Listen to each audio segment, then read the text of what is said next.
Hello, all, and welcome back to a new episode of TV and Us, a conversation show about the TV series we just can't stop talking about.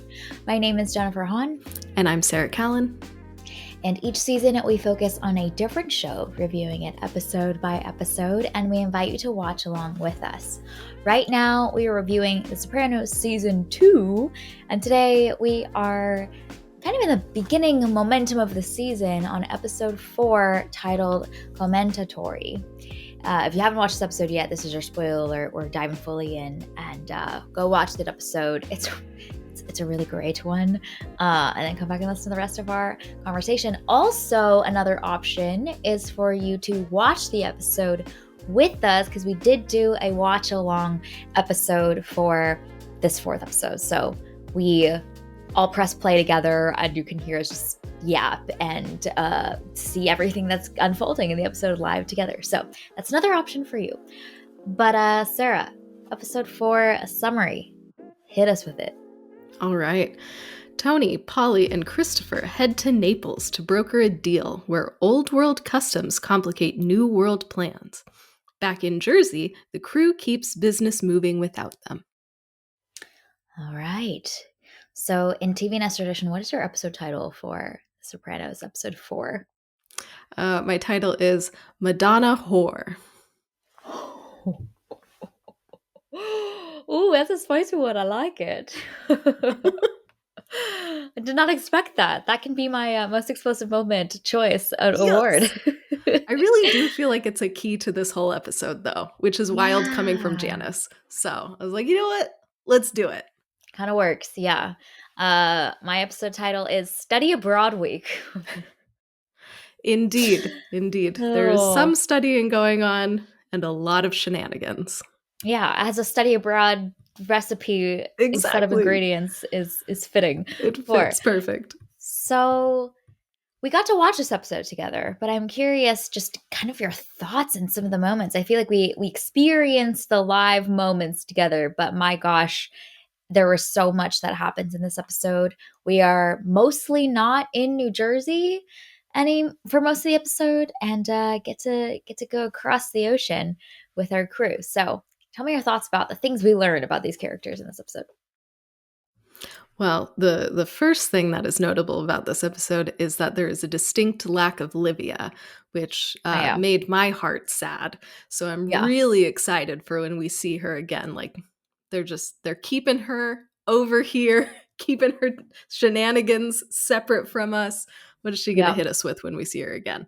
But yeah, it's fascinating to see, Tony and the crew in this completely different context. I loved the theme of like how much this meant to especially Tony and Polly, and hearing all of the guys talk about like, oh, I'd never been over there. Junior had never been to Italy. Yeah. This was Polly's first time too. So like just the importance of this moment and experiencing, where they came from. And it's also fascinating seeing them not in their homes, because in Jersey, they're big, they're in charge, they know what they're doing.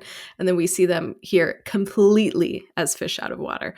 And then, related to my proposed name of the episode, there's a lot of really interesting things about women in this episode and kind of the ethos around how the men see women and what the women's place in this world is that I think is really interesting. So there's a lot of juicy things happen in this episode, a lot of interesting themes to explore to really like deepen our understanding of who these characters are. Yeah. It's always fun to see our characters outside of their elements, because there's so many new things that are revealed about how they handle these unknown situations. So we get to see Vacation Polly living his best life, but also kind of having the fantasy and the romanticized view of what he thought Italy would be kind of brought back down to earth a little bit. But I think it's also fascinating to see the way that Tony's emotional intelligence is so sharp in every situation that he's in. So we've seen him run his ship very well in the place that is familiar to him for most part. But the way that he's observing the customs, the systems of respect around him in this new place, and quickly learning what he needs to do, how he needs to operate, how he needs to show up in this world, I think was a fascinating part of just seeing Tony's street smarts kind of on full display in a new place. But I think the predominant theme really is the internalized misogyny of these men and the world and the systems that they've grown up in, and how that is playing out both at home and abroad for them. And gosh, there's so much to talk about with that alone. So let's dive into that topic, shall we? I mean, so blatantly there's a deep discomfort that Tony has with having to respect and answer to Annalisa. And time and time again, he just can't swallow that reality of how this world works. And it's fascinating because the previous episode talked so much about like the old school way of doing things and whatnot, but almost his misogyny and his view of the gender roles is more old school than it is in the native country. And so I think that's a fascinating aspect, is that he would probably expect that they would be holding up traditions in the ways that he would expect them to, and to answer to this kind of patriarchal system. But in fact, perhaps he's a little bit more behind than he needs to get up to speed on with the times. And so I think that's a fascinating aspect. And then we contrast that obviously with everything that Angie is dealing with Salvatore. So yeah, tell me your thoughts on that theme, because it is part of your episode title and is a big theme in this episode. Yeah, I think it's interesting to think about, the women that we've seen in the show that don't fit into those two camps. We've seen Tony's girlfriend, we've seen Carmela. Yeah. She is the Madonna. And so we know there are obviously characters that fit into these two buckets. Yeah. But then you have someone like Dr. Melfi, who doesn't fit into either of those categories. You have somebody like Annalisa, who doesn't fit into those. You have somebody like Janice, who also doesn't fit into either of those. Yeah. And I think it's really interesting that, I've thought of Janice as this like agent of chaos, and she absolutely is. But I think because she doesn't fit into what is expected of her in this world, she was able to leave and has a little bit different clarity on the situation than somebody like Carmela, who knows what her role is in this world. She is to be the Madonna. She is the mother of Tony's children. She is the one who is righteous and pure and is doing the right things. And when you're in a system, you can't always see that that's what it is. And so I loved that line comes from Janice, because she is outside of it and she doesn't fit into this world. And so she is able to see those things. And then I think contrasting that with Annalisa and how she is running her crew, I think is a really interesting pairing to make Tony uncomfortable and have to confront some of these things. And I love that Annalisa is the boss and she's not ashamed of it. She's not backing down. She's like, I'm going to get a good deal out of this. I don't care if you're misogynistic. I'm still the boss. So I love that this episode so like effectively tees up this theme and highlighting Tony's misogyny. And then we have to see him walk through that discomfort and not change at the end of it either. Like he still is holding on to those views. So I'm curious to see, we're so early in the show. How is the show going to continue to develop this theme of how Tony and this world in general sees and treats women? And that's something that I'm quite pleased that the show is spending so much time, both screen time and writing time, to make these female characters in the world of these Italian mafia men feel so complex, so three-dimensional. We've raved about how much there is brimming beneath the surface in Carmela, in Janice. We're seeing other women in their orbit, like Angie and Jackie's wife, that are figuring out what they believe about themselves and their autonomy and their agency. And they fall on many different sides of the spectrum too, but they're dialoguing about it. They are rejecting the things that they've been told about themselves, or they are perpetuating the things that they've been told about themselves. And I'm just impressed at how much The Sopranos is allowing these female characters to have multidimensional natures and are really writing those into the story. And they really affect the plot as well. And I think it would have been easy to just focus so much of the story on these men. But in fact, everybody in the family, not even just the women, but the children, are such a big part of the story because they are part of the world of Tony. And so that's significant. Like we need to give time to these people and their struggles and their rebellion and all of it, because that is shaping and informing everything that is happening within the world and how each of our characters are doing. So it's fascinating to see the ways. Another character that I think is really interesting is Christopher's girlfriend, and how much she is constantly in the orbit, and so much of what she does and her emotional reactions affect him and how he feels and whether he spirals or whether he can hold it all together. And so I'm just impressed at how much the show is showcasing these female stories that are multidimensional and complex, and I hope they continue to do more of that. I also love what the show is doing with Meadow too. And I mean, because she's at such a pivotal age too, she's about to go into college. Like that's such an important age. And we're seeing her start to, have these little moments of rebellion. We saw her with the house a couple episodes ago. And we're also seeing her like pushing back to her dad. A couple episodes ago, she called him El Duce, which is calling him Mussolini, who was a dictator in Italy. And so I love those little moments. I love in this episode that she's giving him a hard time about not taking her mom to Italy with him, and kind of like stirring that up between them. So I like that we're getting to see Meadow also understand that she has agency and start to assert that in strategic ways. So I'm curious to see what the show is going to do with her as well as she ages, and what is her role in this family going to look like as she gets older.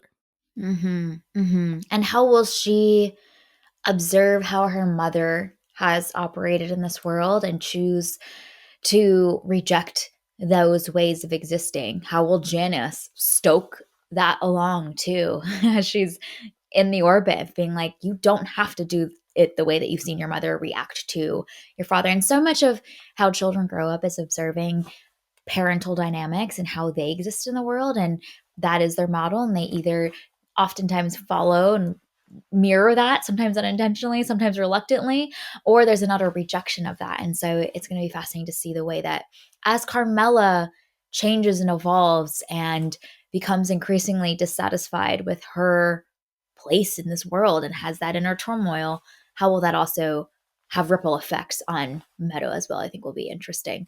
Carmela is so fascinating this episode. I think the ending scene with her going over to Angie's house and preaching her sermon essentially at Angie is such an interesting choice, because we can see the decreasing amount of conviction she has in what she's saying as the seasons have unfolded. Like Carmela from season 1 might have really put her whole body into that, but Carmela season 2 is saying the right things, feels a responsibility to say those things, but you kind of can see that she doesn't fully buy it herself either. It's a weak conviction, and I think the ending shot of the episode of her doing her housework, her husband's home from his trip, and she's just like, all right, I gotta go greet him now. Like that turmoil and the tension of her dissatisfaction, in contrast to the things that she thinks she's supposed to believe, are no longer able to like fully exist in the same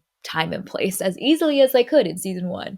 And so I think gosh, a ticking time bomb, waiting to see how Carmela will choose to either like fully have to convince herself, delulu herself into believing one side, or this can no longer be. And how long will it take for her, I think, will be interesting. But those seeds of dissatisfaction and inconsistency within her are really starting to show a little bit more. Well, and I love that ending scene because it mirrors exactly what Angie describes when they're eating lunch together. And Angie's talking about when Salvatore came home and he opens the door, says, "I'm home." She's upstairs. And the second she heard it, she wanted to puke. And then the episode ends with Carmela. Tony walks in, says, "I'm home." She's upstairs and is like, "Oh crap." So I love that Mm-hmm. that mirroring too. We've seen the dissatisfaction in her, we felt it, and then we see this exact parallel to what Angie has described. And we know one version of that is to be on the path toward divorce. And so then Carmela is over here advocating so strongly, So don't strongly. divorce him. And it's like, ma'am, you're arguing a little too hard. You're projecting a little too much. This isn't about Angie. This is about you, my girl. So Yes. I love the way this episode sets all of that up. And I'm very curious to see, when it's going to come to a head.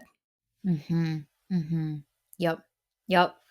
Uh, Other, I think, important things that happen in this episode is we see our crew go abroad. I really felt the warm fuzzies as they're gearing up to go, and it's something that the show continues to remind us of all the way back in season one of the fact that they are immigrants in a foreign land, that this is not their home country, but they have learned to survive and adapt in this new place, that their families have come from abroad here, and the feelings they have almost returning back to the motherland were so tender and so pure. They felt so familiar. I think a lot of people that grew up in immigrant families feel that same feeling of like, gosh, we're going to go back to the place where we came from, and almost expecting to feel this deep connection and the feelings of warmth that come flooding back when you're there. And the show showcases kind of a mixed bag of emotions. I think Vacation Polly is a really great like comedic bit that continues to be revisited throughout the episode, but I think it's also a very uh grounded emotion, which is, gosh, the things that you fantasized about, the feelings you expected to have returning back to the motherland may look a little different, and times have changed. The stories that your grandparents told of the motherland, it's from a different time period, and so kind of the bursting of the fantasy bubble and being faced with the realities of the place that you came from and all of that, I think, is something that he definitely goes on a whole narrative journey arc. It's really funny, but I think it also is capturing a very real emotion for a lot of immigrants that are maybe not first gen or second gen or third gen that are going back to the motherland and feeling that dissonance of, okay, this is supposed, I thought this might feel a little differently than it's actually feeling. And I love the way the Sopranos capture that. Well, and also that um, not really fitting in anywhere, Yeah. like too Italian to fit into like mainstream white culture, but they're too American to fit in Italy. Yep. And you feel that disconnect and that like, oh man, like where do I belong? Like I thought that this was going to solve some problems. I thought that Yeah. this was the thing, and it's not. And I love that the show is unafraid to like wrestle with that complexity and Mm-hmm. show the just the hard parts about just being a human. Yep. Yep. Exactly. And that it's not all it's not all romanticized versions of what we imagine and daydream about. But the experience is still valuable, like they got to go, and there are people like Salvatore who wasn't able to go and is still wondering and still dreaming. So at least they've gotten to experience a little bit of their culture a little bit more. Gosh, we have to talk about Salvatore running into Jimmy Bones, and then running into Jimmy Bones a second time at his home. For the last time. Right. Yeah. Thoughts about that whole sequence and kind of the story arc of Sal that is unfolding quickly, faster and faster from episode to episode. Yeah, yeah. Salvatore, you are in trouble, girl. This is not great. And obviously, like, his overreaction Yeah. tells you everything you need to know about how he is feeling about all of this. The thing that I find so interesting about that conversation that Salvatore has with his handler is that he tells his handler that Tony hasn't spoken to Junior in months. But in the previous scene, Tony tells Salvatore that he was going to see Junior before he goes to Italy. And so I find it so interesting that he has chosen to be a rat. Whatever reasons made him make that decision, he has still made that decision. He is betraying the family. Yeah. And yet, he seems to be trying to almost have like the best of both worlds, or like be in the middle. And you can't be in the middle in this show. Either you are part of the family and you are loyal, or you are not and you have betrayed. And so I find it really interesting that he seems to be still trying to be loyal to Tony, even though he is betraying the family and ratting on them.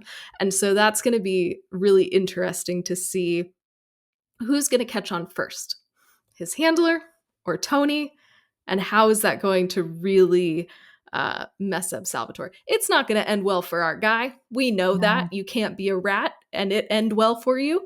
But it's just how and when is this going to go wrong? Because him trying to do it this way is not the move.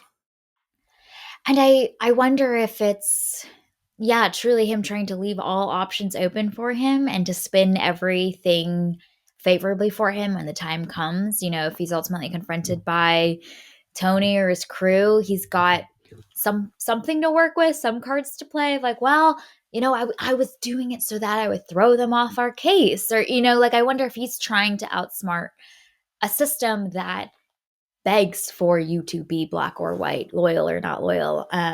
And it'll be fascinating to see, because he's playing this gray area, who buys it, who doesn't buy it, how long does it take for them to really be onto him, because a lot of the facts and the stories can be spun like cotton candy in many different directions. And so how quickly will others pick up on it? Will they be suspicious of him? Like, I think there's lots of really juicy storytelling on that front, because we love when intelligent characters try to outsmart each other, and when intelligent characters collide, it's more interesting than when kind of more linear thinkers collide in movies and or in TV, right? Like, who will ultimately get the final laugh, I think, will be a fascinating aspect of this, and how far can Salvatore have his plan unfold as he expects it to. We will see. Yikes. Ugh, yeah, buddy. This ain't it. I mean, it's really great, like, long-term storytelling from So Sopranos good. too, because we know, seated all the way from the college episode of season 1, that Tony is incredibly sensitive to betrayal and disloyalty. And so that is constantly looming as this like bubble that is about to burst at some point for Salvatore when he's found out, and Tony finds out the truth. Yep. It's not gonna be good. And we're waiting. We are on the edge of our seats. We know it's going to go badly. We just don't know when.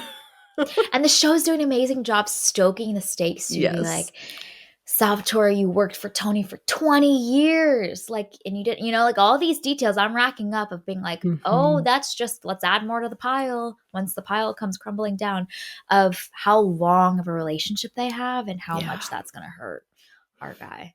And it's probably going to hit when Tony's making some really great personal development progress. Oh, of course. You know? Yes. Yeah.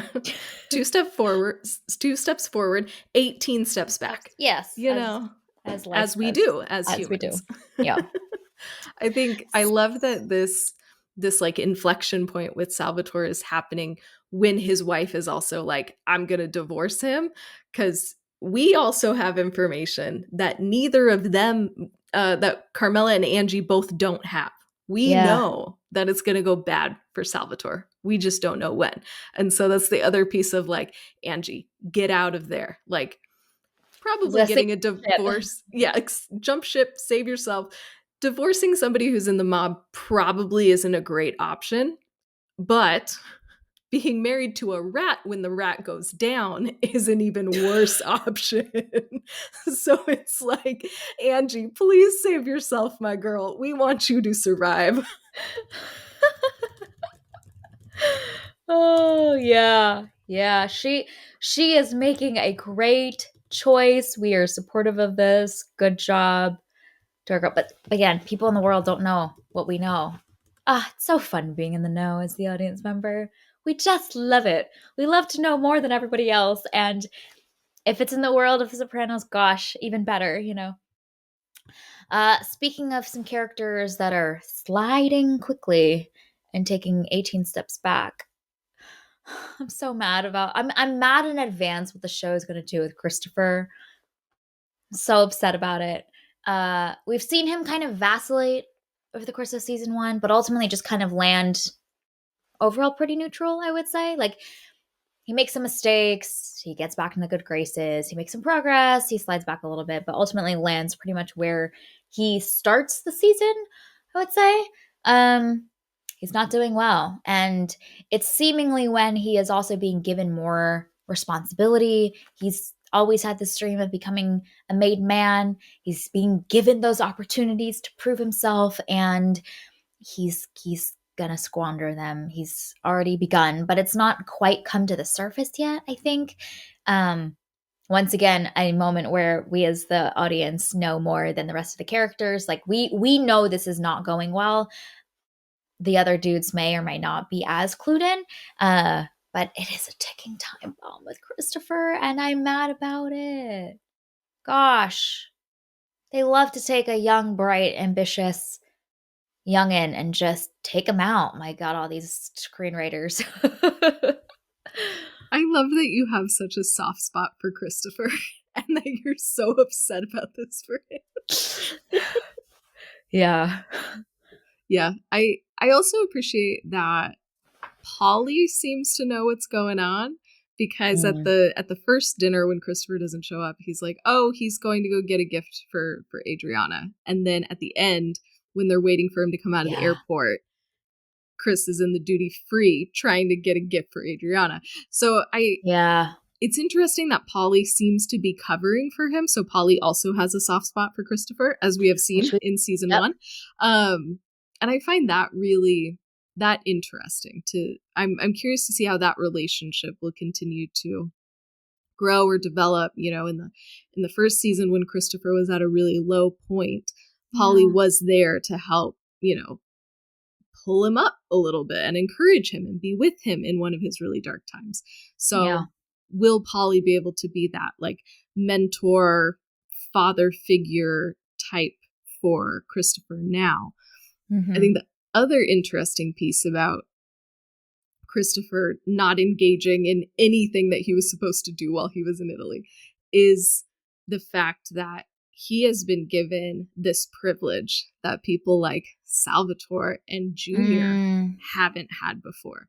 And Christopher, at this really young age, is able to go to Italy, and he's able to experience all of that. And he is being entrusted with so much, and his addiction just takes over. And he's not able to actually achieve any of those. He wanted to do all of these things when he was in Italy. He doesn't do any of them. He wants to have more responsibility in the crew, and he's not able to do that because of this addiction. So I appreciate the way that this episode really showcases that theft that somebody who's living with an addiction experiences. And we see that in Christopher. So we're very sad that this is like what he's going through, but the fact that the show has so much empathy for who Christopher is and this addiction that he's battling, I think is really interesting. So I'm curious to see where they take it, because they have been really empathetic toward him so far.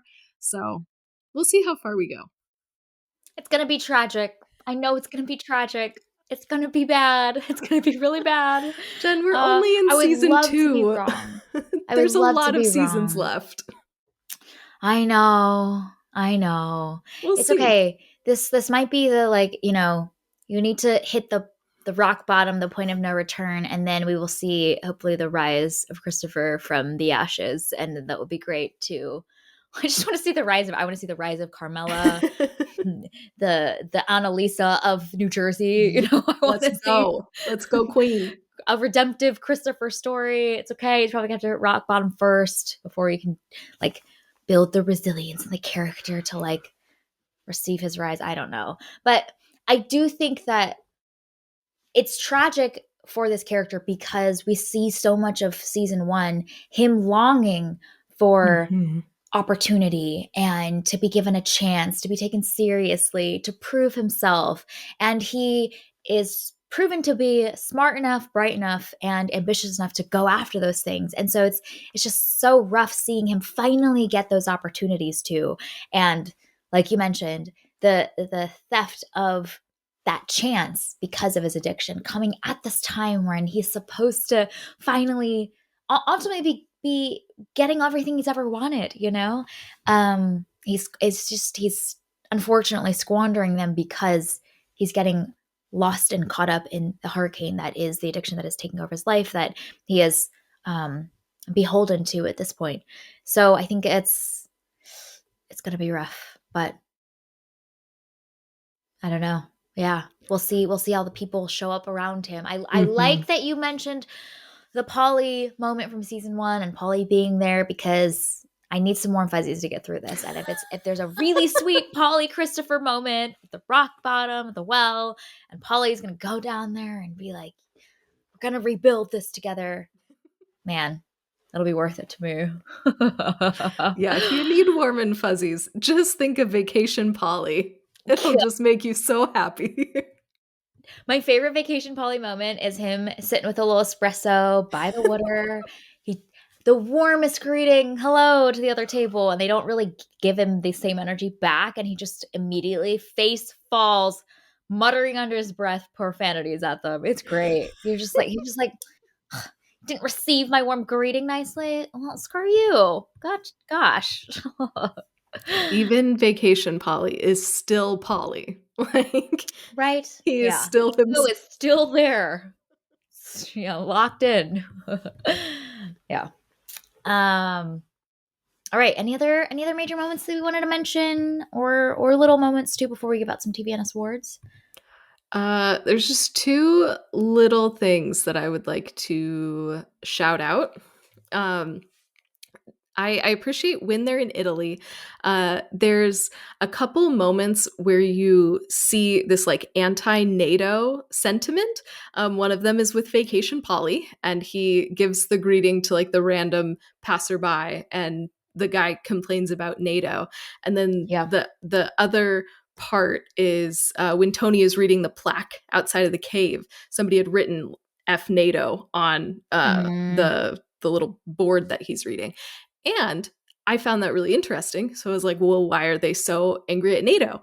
And it's because in 1998, there was a disaster in which a low-flying NATO-based U.S. Marine Corps jet on a training ran over northern Italy, and they accidentally cut the lift lines in a resort town, causing the death of 20 people. And so I appreciate that this show is so grounded in reality and people's experiences. And that would have happened like a year or 2 earlier. So of course people are still upset. People are still grieving. People have this sentiment that's in them because people died. And so I appreciate that the show went to that length to include those little details to make you really feel like you're there. The other little thing that I just wanted to shout out is Z Vittorio, the old man who loves street names. And he's so cute. I love his little street names. I would listen to him talk about streets all day long. You can just go off, my king. But it's so funny to think about. He was probably terrifying in his heyday. And now he's just this cute little old man who just wants to talk about streets. Yeah. And I loved that inclusion. I thought that was obviously a funny thing that we get to see, but it's also this interesting reminder of how short life is and how fleeting power can be. And in a show that is all about these guys trying to get and maintain power, seeing Z Vittorio in this weakened, fragile state, I think is a really smart move. And for us to just remember all of these things that Tony and Junior are battling over, like it's fleeting. Y'all are aging. Like there will be somebody that comes after you. You will eventually be the old man in the wheelchair talking about streets. So I loved that moment as well. Yeah, it's very The Irishman coded. I love it. Like the frailty and the inevitability of the human existence. And we are seeing these men at the height of their power that they've worked so hard to protect. Honestly, I think Junior's character is already that constant reminder, and we see the Vittorio even further beyond. But like Junior's constant attempts to just try and hold on to this thing that is like, I don't know, gosh, like maybe not the thing for your period of time and stage of life, is this constant reminder of how alluring power is, but that nature reigns. Nature will call for you, and you have to answer, and there's nothing you can do about it. Yeah, fascinating. Okay, well, let's give out some TVNS awards. So the first category is most family oriented. What is your choice for this one? I want to give it to Annalisa for both caring for her father and caring for the family business. Actually, that was mine too. It's Annalisa running the family business. Yes. Listen, I'm like, she probably got a million other things to do, but she was like, man, guess I got to do this thing now and run the entire underbelly of an international business. And she's killing it. She's doing a great job. Yes. Most explosive moment. What was your choice for this one? I want to give it to the party store run-in. Yeah. That moment was quite something, because you think they're okay. They're at a party store in the middle of the day. Nope. Even here, someone will find you. Which I think Sal is like, gosh, you can't go anywhere now. Yeah, party store. It's so good. I think the runner-up is Sal beating Jimmy Bones. I think it's the obvious one. But I have to give it to Angie smacking Salvatore with the roses. That was my runner-up. Yes. I loved it so much. It was also so very satisfying. I didn't know what she was going to do. There's this long pause where she looks at it and then just boom. And it was really great. Honestly, it's really satisfying to watch. It really is. Double meaning dialogue. What's your choice for this one? Okay, for this one, I'm going to give it to Carmela for when she says to Angie, but is really saying to herself, in the end, I know you're not going to leave him. Dude. It's like, gosh, way to project, You're laying it on real thick here, my girl. And also highly manipulative too, like I love to see some Carmela manipulation, not gonna lie. I'm like, okay, this is what she has in her arsenal. Let's use this elsewhere, not on the other women. Okay, right. Perhaps for some other better purposes. But she's got it in her. She does. She does. In that woman's weakest moment, the projection of what she will do that she has not made a choice in yet. But gosh, sometimes when you hear it, you're like, I guess that's what I'm going to do. That's powerful. And Carmela knows it. So that is a great choice. I'm going to give this award to Junior, to Tony at the doctor's office before they go to Italy. He's talking about Di Vittorio. He's a serious man, Di Vittorio. And I just feel like that could mean 10 million different things, and it's not what we thought it was going to mean. Not at all. But his reputation precedes him, and I loved it. He is serious about his streets. Don't mess with his streets. But like you mentioned, because of the way everyone's talking about him, you really know that he was probably terrifying Absolutely. for most of his life. So, well, and so smart of Annalisa and everybody else to continue the myth, like keep that going. It's Princess Bride, Dread Pirate Roberts. Like it's the name that's terrifying. And she's using it. Mm-hmm. Yeah. Oh, so good. If you have assets in your brand, use the brand, Absolutely. Use that as your asset. Looking ahead, what are you excited to see as we are now back in New Jersey with our crew, back from our study abroad week? What are you excited to see happen next? Yeah, I want Livia in this episode. I missed my girl. I want to see more Annalisa. She is fascinating, and the way that she goes toe to toe with Tony is just excellent. So I would like to see a lot more of her, please. Obviously, like we talked about, everything going on with Salvatore is just ratcheting up. And then this conflict with Carmela, what is she going to do? She's projecting so hard onto Angie. When is she going to confront those truths within herself? And then maybe the last thing is we haven't seen the FBI in a while. Like I know we got like Salvatore and his handler, but we haven't like felt that FBI threat lately. So I'm curious to see where their investigation is and when they might pop up again. Yeah, they've been quiet for a bit, and the show does a great job using them to create just kind of this like third variable of chaos as everyone else is also stewing. So comes at just the right times. We'll see when that wrecking ball comes colliding in. Yeah, I'm really excited for this Sal plotline, mostly because I think it's going to reveal some really tough things for Tony, and seeing how much Tony will be on to him soon enough. It's just this really interesting, like, outsmarting of each other that both sides are thinking that they're successfully doing somehow.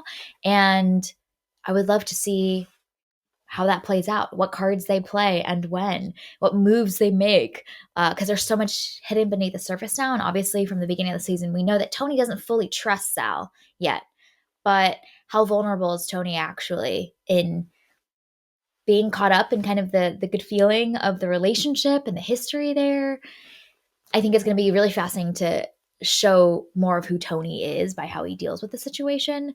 I'm always interested in Carmela. I'm so fascinated by her. And she's increasingly making bigger, bolder moves, I think, over the course of the season so far. Her outbursts are larger and more passionate than they were in season one. And so the growing content cannot be contained in her tiny body any longer. And it is almost surprising to her when they kind of come out at the most unexpected moments. So the ticking time bomb of Carmela, I think I'm curious to see. I fear seeing more of Christopher, but I'm curious to see what the show will have his arc look like. He's always been a very different character from literally everybody else because he is this younger generation, and he brings a different energy, a different understanding of the state of the world. He is the successor in many ways of Tony's crew. He's the youngest one that is being bred to be a great capo and potentially a great leader by Tony specifically. So I don't know. I think there's so many characters around Tony that he's close to that are kind of not doing so hot, And so what will happen with them will be interesting too. What is Livia up to at any given time? Always a looming question. But I think those are the big ones. Janice, how long will Janice be in this season too? I think will be interesting. Is she going to like flit out of here and then come back kind of sporadically over the course of the next couple seasons, or is she kind of here for a longer period of time? I think how long will they have Janet be in the show is interesting. Yeah, we also didn't see Richie at all in this episode. So we have that as well. He is a walking, ticking time bomb. So Tony is coming back to New Jersey and he has to deal with Richie at some point. So Richie and Junior's plot. What's happening there? Woo.